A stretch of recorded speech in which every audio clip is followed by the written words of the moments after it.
This is the second most popular starting move. Controlling the center with an active knight.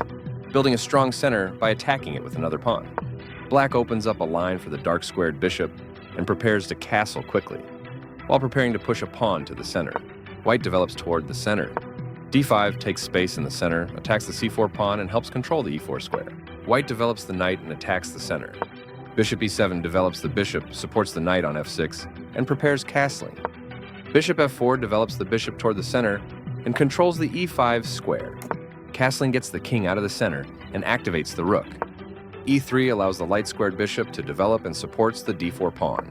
c5 attacks the pawn on d4, prepares to develop the knight behind the pawn, and opens the diagonal for the queen to develop. d takes c5 captures the pawn and frees the d4 square for white's pieces.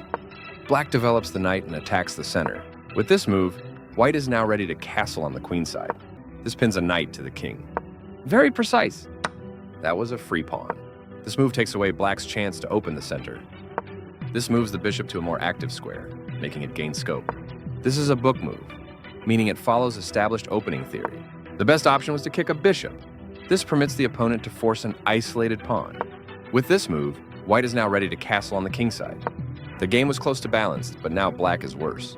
Castling to the same side of the board is a more cautious approach. Very strong play. The game is still close to equal, but white lost their advantage. This isolates a pawn, which is a weakness. This calmly shuts down black's central pawn break before it starts. That's fine. White had an advantage, but now the game is close to equal. This protects the attacked pawn. This maintains the balance in material with a good trade. A clear recapture. This is the strongest option. Right on target. This moves the bishop to a better location, allowing it to control more squares. Very precise. This threatens to capture a pawn and win material after the follow-up trades. After all captures, this is an equal trade. This is an equal trade. This protects an underdefended pawn that is under attack. This is the strongest option. The rooks are coordinated and powerfully doubled on the file. This doubles the rooks on a file, which allows them to team up to create threats. This is a fair move. Right on target. That's not a mistake, but it's not the best move either. That's fine. Very precise.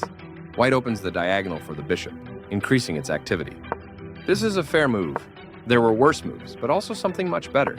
The bishop finds a new active square. White's piece has moved to a square with greater activity and control. That's not a mistake, but it's not the best move either. One of the best moves. That's fine. This is a fair move. This creates a pawn chain, linked pawns that form a strong structure. White has a backward pawn, which can be a weakness. This prevents the opponent from being able to win a bishop by trapping a piece. A solid choice. This permits the opponent to kick off a pawn storm. Kicking off a pawn storm. This weakens black's pawn structure. The better move was to take an outpost with a bishop. That's not a mistake, but it's not the best move either. The best option was to take an outpost with a bishop. This avoids clear danger. With this move, white fights back against central space.